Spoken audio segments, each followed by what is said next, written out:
नमस्कार, मैं Poonam Muramliya government higher secondary school camp 1 Bhilai से आज पूर्ण आंतरिक परावर्तन क्या होता है और इसकी शर्तें क्या हैं, इसके बारे में कुछ बताऊंगी। पूर्ण आंतरिक परावर्तन जब कोई प्रकाश किरण सघन माध्यम से विरल माध्यम में प्रवेश करती है और जब आपतन कोण का मान क्रांतिक कोण के मान से अधिक होता है तो प्रकाश किरण दूसरे माध्यम में प्रवेश करने के बजाय उसी माध्यम में परावर्तित हो जाती है। प्रकाश की इस घटना को पूर्ण आंतरिक परावर्तन कहते हैं। इसकी दो शर्तें। पहला, प्रकाश किरण को सघन माध्यम से विरल माध्यम में जाना चाहिए। दूसरा, आपतन कोण के मान को क्रांतिक कोण के मान से अधिक होना चाहिए।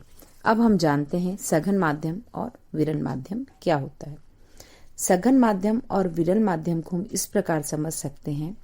यदि प्रकाश किरण एक माध्यम से दूसरे माध्यम में जाती है और पहले माध्यम में अणुओं के बीच दूरी दूसरे माध्यम में अणुओं के बीच की दूरी से ज्यादा होती है तो ऐसा माध्यम दूसरे माध्यम की अपेक्षा में विरल माध्यम कहलाता है और दूसरा माध्यम सघन माध्यम कहलाता है।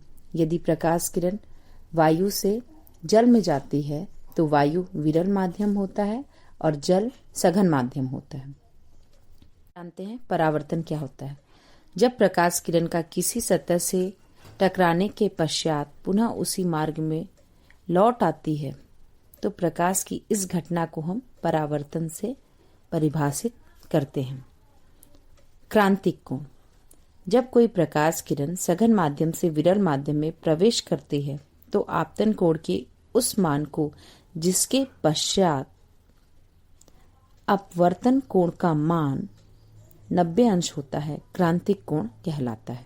आपतन कोण किसे कहते हैं और परावर्तन कोण किसे कहते हैं। आपतन कोण जब प्रकाश किरण किसी सतह पर टकराती है तो जिस सतह पर टकराती है टकराए हुए सतह के बिंदु पर हम एक अभिलंब खींचते हैं जो 90 अंश का सतह से कोण बनाता है। अभिलंब के साथ प्रकाश किरण जो कोण बनाती है उसे आपतन कोण कहते हैं और परावर्तन के पश्चात आपतित किरण जिस मार्ग का अनुसरण करती है वह मार्ग से अभिलंब से बना कोण परावर्तन कोण कहलाता है। और यदि प्रकाश किरण एक माध्यम से दूसरे माध्यम में प्रवेश करती है तो इस स्थिति को अपवर्तन कहते हैं और प्रकाश किरण जिस मार्ग का अनुसरण करती है उस मार्ग का अभिलंब से खींचा गया झुकाव या बना हुआ झुकाव ही अपवर्तन कोण कहलाता है।